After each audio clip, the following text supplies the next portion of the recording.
أعوذ بالله من الشيطان الرجيم. بسم الله الرحمن الرحيم. الحمد لله رب العالمين، والصلاة والسلام على أشرف المرسلين وعلى آله وصحبه أجمعين. الصلاة والسلام عليك يا سيدنا يا رسول الله.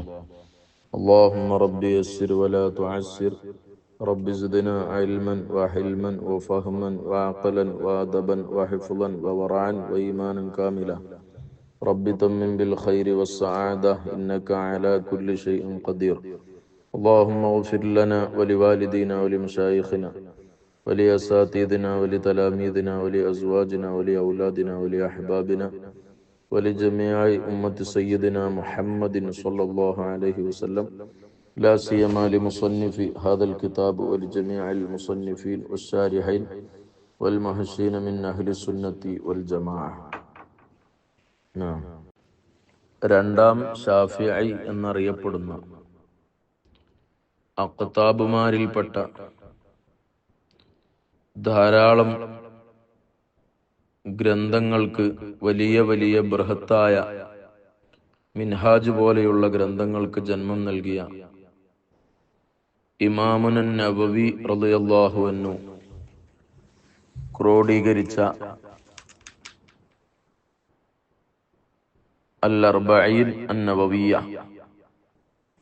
മഹാനായ നവവി ഇമാം ക്രോഡീകരിച്ച 40 ഹദീസുകൾ. ഇതിൽ 42 ഹദീസുകളുണ്ട്. അപ്പോൾ അത് ചില്ലറ ഒഴിവാക്കിയിട്ട് നമ്മൾ പറയല്ലോ, അങ്ങനെയാണ് 40 ഹദീസ് എന്ന് പറയുന്നത്.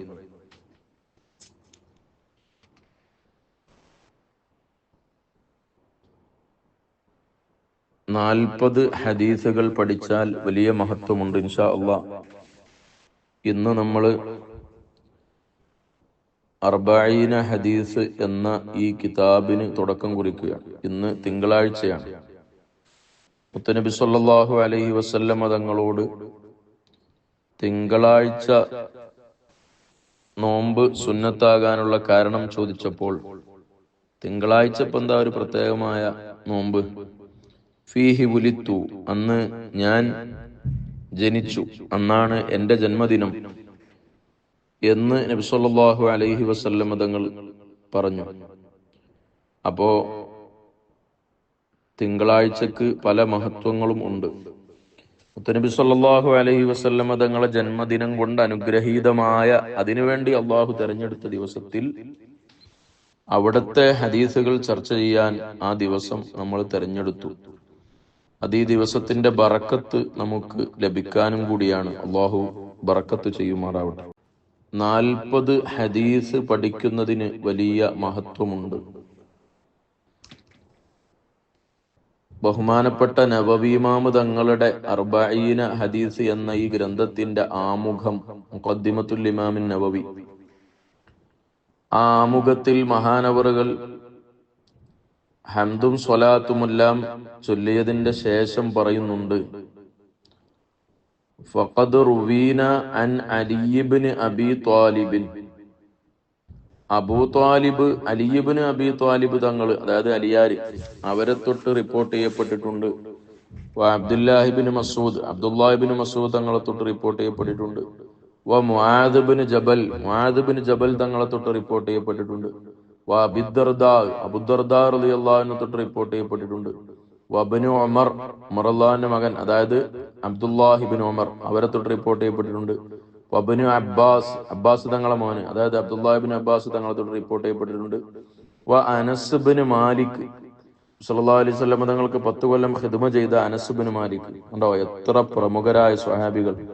അബീ ഹുറൈറ, അതുപോലെ അബൂ ഹുറൈറ, ലോകത്തെ ഏറ്റവും അധികം ഹദീസ് റിപ്പോർട്ട് ചെയ്ത മഹാൻ സ്വഹാബി, അവരെ തൊട്ട് റിപ്പോർട്ട് ചെയ്യപ്പെട്ടിട്ടുണ്ട്. അബൂ സഈദ് അൽ ഖുദരി, അബൂ സഈദ് അൽ ഖുദരി, മദീനയിൽ അന്ത്യവിശ്രമം കൊള്ളുന്ന അബൂ സഈദ് അൽ ഖുദരി, അവരെ തൊട്ടൊക്കെ റിപ്പോർട്ട് ചെയ്യപ്പെട്ടിട്ടുണ്ട്. മിൻ തുറുഖിൻ കസീറാത്തിൻ, ധാരാളം വഴികളിലൂടെ, ഹദീസിന്റെ ധാരാളം പരമ്പരകളിലൂടെ, അതായത് ഇവരിലേക്ക് ചെന്നെത്തുന്ന ധാരാളം പരമ്പരകളുണ്ട്. ബിരിവായാത്തിൻ, മുത്തനവ്വിആത്തിൻ, വിവിധങ്ങളായ റിപ്പോർട്ടുകളിലൂടെ. അപ്പം വിവിധങ്ങളായ റിപ്പോർട്ടുകൾ കൊണ്ട് നിരവധി പരമ്പരകളിലൂടെ ഇപ്പറഞ്ഞ സ്വഹാബികളിലേക്ക് എത്തുന്ന, അവരിലൂടെ മുത്തുനബി സല്ലല്ലാഹു അലൈഹി വസല്ലം തങ്ങളിലേക്ക് എത്തുന്ന ഒരു ഹദീസാണ് നവവി ഇമാം പറയാൻ പോകുന്നത്. 40 ഹദീസ് ഓതാൻ ആഗ്രഹിച്ചിരിക്കുന്ന നിങ്ങളോട് പറയാണ്, അന്ന റസൂലുള്ളാഹി സ്വല്ലല്ലാഹു അലൈഹി വസല്ലം ഖാൽ, മുത്തുനബി സല്ലല്ലാഹു അലൈഹി വസല്ലം തങ്ങൾ പറഞ്ഞു, മൻ ഹഫിള അലാ ഉമ്മത്തി 40 ഹദീസൻ മിൻ അംരി ദീനിഹാ ബഅസഹുല്ലാഹു യൗമൽ ഖിയാമത്തി ഫീ സുംറത്തിൽ ഫുഖഹാഇ വൽ ഉലമാ. മൻ ഹഫിള, ഈ ഹദീസ് നമ്മുടെ 40 ഹദീസിൽപ്പെട്ട ഹദീസല്ല കേട്ടോ. ഇത് 40 ഹദീസ് ഇഫ്ളാക്കിയാലുള്ള മഹത്വം പറയുന്ന ഹദീസാണ്. അത് ഈ കിതാബിന്റെ ആമുഖത്തിൽ നവവി ഇമാം റളിയല്ലാഹു അൻഹു കൊണ്ടുവന്നതാണ്. അപ്പൊ ഈ ഹദീസിൽ നമുക്ക് പഠിക്കാനുള്ളത്, ഇനി നമ്മൾ പഠിക്കാൻ പോകുന്ന 40 ഹദീസ് പഠിച്ചാൽ അതിന്റെ നേട്ടം എന്താണ് എന്ന് മനസ്സിലാക്കാൻ വേണ്ടി അതിന്റെ ആമുഖത്തിൽ മഹാനവറുകൾ കൊണ്ടുവന്ന ഹദീസ് നിങ്ങൾക്ക് പറഞ്ഞു തരാണ്. മൻ ഹഫിള അലാ ഉമ്മത്തി, മൻ ഹഫിള, ആരെങ്കിലും ഹിഫ്ളാക്കിയാൽ. ഹിഫ്ളാക്കുക എന്ന് പറയുന്നത് നമ്മൾ മനപ്പാടമാക്കുന്നതിന് ഹിഫ്ളാക്കുക എന്ന് പറയും. അത് നമ്മൾ ബുദ്ധിയിൽ സൂക്ഷിച്ചു വെക്കലാണ്. നമ്മളെ മണ്ടയില്, ബുദ്ധിയില്, മെമ്മറിയിൽ നമ്മൾ സൂക്ഷിച്ചു വെക്കുക. അത് നമ്മൾ മനപ്പാടമാക്കുക. അത് അൽ ഹിഫ്ളു ഫിൽ ഖൽബ്, നമ്മളെ ഹൃദയത്തിൽ സൂക്ഷിച്ചു വെക്കലാണ്. എന്നപോലെ ഹദീസ് സൂക്ഷിക്കുക, സംരക്ഷിക്കുക എന്ന് പറയുന്നത് ചിലപ്പോൾ എല്ലാവർക്കും ഹദീസ് മണ്ടയില് സൂക്ഷിക്കാൻ കഴിഞ്ഞോളന്നില്ല. അപ്പൊ കിതാബില് എഴുതിയിട്ട് സൂക്ഷിക്കാം, നമുക്കതേ കഴിയുള്ളൂ, അങ്ങനെ ചെയ്യാം. അല്ലെങ്കിൽ ഇപ്പോ എഴുതാനും ചില ആളുകൾക്ക് പ്രയാസമായിരിക്കും. അപ്പൊ അതിനുള്ള ഒരുപാട് സംവിധാനങ്ങൾ ഇപ്പൊ ഉണ്ട്. ടൈപ്പ് ചെയ്യാം, മൊബൈലിൽ റെക്കോർഡ് ചെയ്യാം. ഇങ്ങനൊക്കെ ആയാലും ഹദീസ് അവിടെ സംരക്ഷിക്കപ്പെടുന്നുണ്ടല്ലോ. ഇങ്ങനെ ഹദീസിനെ ഹിഫ്ള് ചെയ്യുക, ഹദീസിനെ സംരക്ഷിക്കുക, അതാണ്. വെറും മനസ്സിൽ മനപ്പാടാക്കൽ മാത്രല്ല. അതായത് മനപ്പാടമാക്കല് വളരെ പ്രധാനപ്പെട്ട സംഗതിയാണ്. ഹദീസ് സംരക്ഷിക്കാൻ ഹദീസ് മനപ്പാടമാക്കുക, മനസ്സിൽ അത് എടുത്തു വെക്കുക. അല്ലെങ്കിൽ നമ്മൾ എഴുതിയിട്ട് എടുത്തു വെക്കുക, അല്ലെങ്കിൽ മറ്റേതെങ്കിലും വിധത്തിൽ എടുത്തു വെക്കുക. കഴിയുന്ന വിധത്തിൽ നമ്മൾ ചെയ്യാം. ഏതായാലും അലാ ഉമ്മത്തി എന്നാ പറഞ്ഞത്. എന്റെ ഉമ്മത്തിന്റെ മേലിൽ എന്ന് പറയുമ്പോൾ ഉമ്മത്തിന് ഉപകാരപ്പെടുന്ന കോലത്തിലാവണം നമ്മൾ എടുത്തു വെക്കണം. നമ്മളാ ഹദീസ് മനപ്പാടമാക്കി എന്നിട്ട് മറ്റുള്ളവർക്ക് പറഞ്ഞു കൊടുത്തു, അല്ലെ എഴുതി വെച്ച് എന്നിട്ട് മറ്റുള്ളവർക്ക് വായിക്കാൻ കൊടുത്തു, അല്ലെങ്കിൽ നമ്മളെ മൊബൈലില് നമ്മൾ എടുത്തു വെച്ചു എന്നിട്ടത് മറ്റുള്ളവർക്ക് ഉപകാരപ്പെട്ടു. ഇപ്പൊ നമ്മൾ വാട്സപ്പിലൂടെ ചെയ്യുന്നത് അതാണ്. ഇങ്ങനെ ഏതെങ്കിലും വിധത്തിൽ ഒരാള് ഹദീസിനെ ഹിഫ്ള് ചെയ്താൽ, എത്ര ഹദീസ്? 40 ഹദീസൻ, 40 ഹദീസ്. 40 ഹദീസ് മിൻ അംരി ദീനിഹ, ഉമ്മത്തിന്റെ ദീനിന്റെ കാര്യങ്ങളിൽപ്പെട്ട, അതായത് ഓരോ കാലഘട്ടത്തിലുമുള്ള ആളുകൾക്ക് ആവശ്യമുള്ളത് ഓരോ ഹദീസുകളായിരിക്കും, പലർക്കും പലതായിരിക്കും.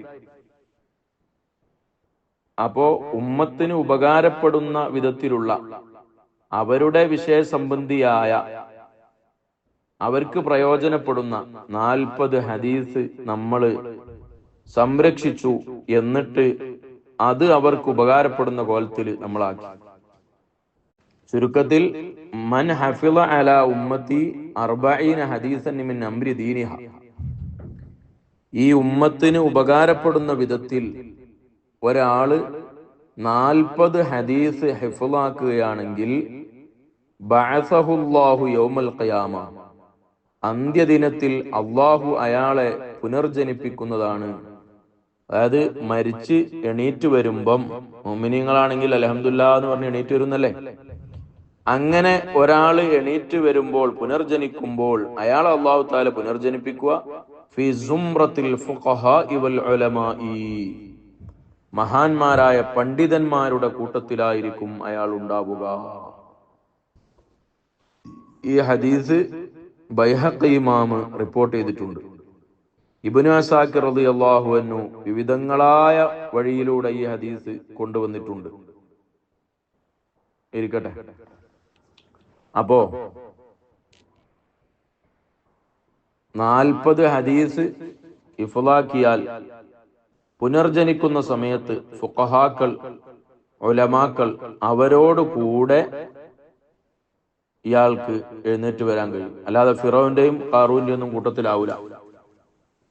ഉലമാ, യഥാർത്ഥ പണ്ഡിതന്മാർ ഉയർത്തെഴുന്നേൽക്കുന്ന ആ ഒരു അവസ്ഥ നിങ്ങൾ ആലോചിച്ച് നോക്കൂ. അല്ലാഹു തആല വലിയ ദറജ കൊടുത്തവരാണവർ. അവരോട് കൂടെ നമ്മൾ ഖിയാമത്ത് നാളിലുണ്ടാവും. വഫീ റിവായത്തിൻ, ഇത് ഞാൻ വായിക്കുന്നത് നവവി ഇമാമിന്റെ ഈ 40 ഹദീസുകൾ ഒരുമിച്ച് കൂട്ടിയ ആ കിതാബ് ഉണ്ടല്ലോ, നമ്മൾ ഓതുന്ന കിതാബ്, അതിന്റെ ആമുഖത്തിൽ നിന്നാണ്. അതിൽ മഹാനവറുകൾ നമുക്ക് ഇതിലേക്കൊരു താല്പര്യം വരാൻ വേണ്ടി ക്രോഡീകരിച്ച ഹദീസാണ് അതിന്റെ തുടക്കത്തില്.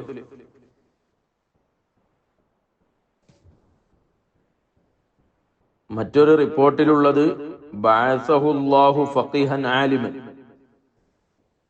ഫഖീഹായി ആലിമായി അല്ലാഹു തആല അയാളെ പുനർജനിപ്പിക്കും. വേറെ അബൂദർദാ റളിയല്ലാഹു അൻഹുവിന്റെ റിപ്പോർട്ടിലുള്ളത് നബി സല്ലല്ലാഹു അലൈഹി വസല്ലം പറഞ്ഞു, ഈ ഹദീസ് ഇങ്ങനെ പറഞ്ഞിട്ട് 40 ഹദീസ് ആരെങ്കിലും മനഃപ്പാഠമാക്കിയാൽ വകുൻതു ലഹു യൗമൽ ഖിയാമത്തി ശാഫിഅൻ വശഹീദാ, ഖിയാമത്ത് നാളിൽ ഞാൻ അയാൾക്ക് ശുപാർശകനായിരിക്കും, ഞാൻ അയാൾക്ക് അനുകൂലമായി സാക്ഷി പറയുന്ന ആളായിരിക്കും. അപ്പൊ മുത്തുനബി ഷാഫി ആയിട്ട് വരും. മുത്തുനബി സല്ലല്ലാഹു അലൈഹി വസല്ലം നമുക്ക് അനുകൂല സാക്ഷിയായിട്ട് വരും. ഇബ്നു മസ്ഊദ് റളിയല്ലാഹു അൻഹുവിന്റെ റിപ്പോർട്ടിലുള്ളത് അദ്ദേഹത്തോട് പറയപ്പെടും, ഖീല ലഹു ഉദ്ഖുൽ, നിങ്ങൾ പ്രവേശിക്കുക, മിൻ അയ്യി അബ്വാബിൽ ജന്നത്തി ശിഅത, സ്വർഗത്തിന്റെ വാതിലുകളിൽ നിന്ന് നിങ്ങൾ ഉദ്ദേശിച്ച വാതിലിലൂടെ. സ്വർഗത്തിന് ഒരുപാട് വാതിലുണ്ടല്ലോ. നിസ്കാരത്തിന്റെ ആളുകൾ പ്രവേശിക്കുന്ന വാതില്, ഇപ്പോ നോമ്പിന്റെ ആളുകൾ പ്രവേശിക്കുന്ന വാതില്. അതായത് അവര് പലതും ചെയ്തിട്ടുണ്ടെങ്കിലും കൂടുതൽ അവർ നിസ്കാരത്തിൽ ശ്രദ്ധ പുലർത്തി, അപ്പൊ അവർ ആ വാതിലൂടെ പ്രവേശിക്കുക. ഒരാള് പലതും ചെയ്തിട്ടുണ്ടെങ്കിലും പല അമലും ചെയ്തിട്ടുണ്ട്, അതിൽ കൂടുതൽ അവരുടേത് നോമ്പാണ്, അപ്പൊ അവര് ആ വാതിലൂടെയാണ് പ്രവേശിക്കുക. ആ ബാബിന്റെ പേരാണല്ലോ റയ്യാൻ. അങ്ങനെ വാതിലിന് ഓരോ പേരുണ്ടാവും. അതിലൂടെ പ്രവേശിക്കും. ഏത് വാതിലൂടെ വേണ്ടത് നിങ്ങൾ കടന്നോളൂ, നിങ്ങൾക്ക് അതിലൂടെ കടക്കാം എന്ന് അയാളോട് പറയും.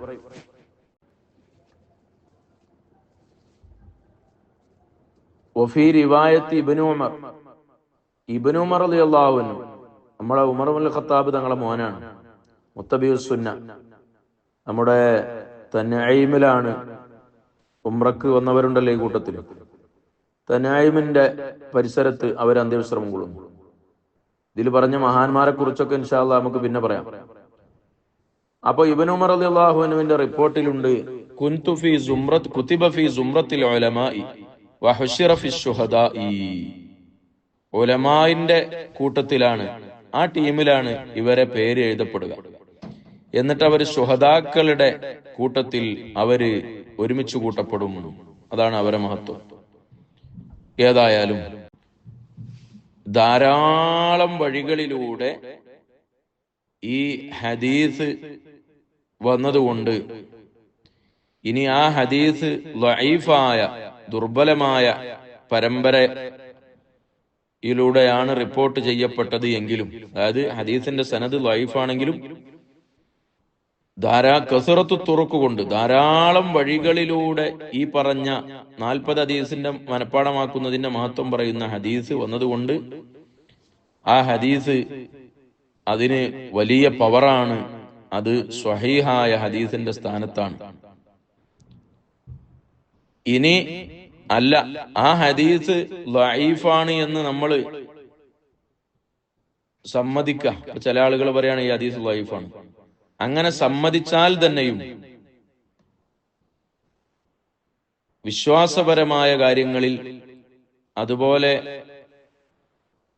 ഒരു ഖാദിയുമായി ബന്ധപ്പെട്ട മറ്റുള്ളവരുടെ അവകാശവുമായി ബന്ധപ്പെട്ട വിഷയങ്ങളിൽ ഈ രണ്ട് വിഷയമല്ലാത്ത നമ്മളുടെ അമലുകൾ, നമ്മൾ ചെയ്യുന്ന നിസ്കാരം, നോമ്പ് പോലെയുള്ള കാര്യങ്ങളിലൊക്കെ ദഈഫായ ഹദീസ് മതി. അത് അതിന്റെ സാധാരണക്കാരെ ലക്ഷ്യം വെച്ച് ഞാൻ സംസാരിക്കുന്നത് കൊണ്ട് അതിന്റെ വിശദാംശങ്ങളിലേക്ക് ഞാൻ കടക്കുന്നില്ല. ചുരുക്കി പറഞ്ഞാൽ പല വഴിയിലൂടെ വന്നതുകൊണ്ട് ഈ ഹദീസ് സ്വഹീഹാണ്, സ്വഹീഹിന്റെ സ്ഥാനമാണ്. ഈ സ്വഹീഹ് അല്ല എന്ന് വന്നാൽ തന്നെയും ഇതിന് ഈ ഹദീസ് അനുസരിച്ച് നമുക്ക് പഠിക്കാവുന്നതും അമൽ ചെയ്യാവുന്നതുമാണ്.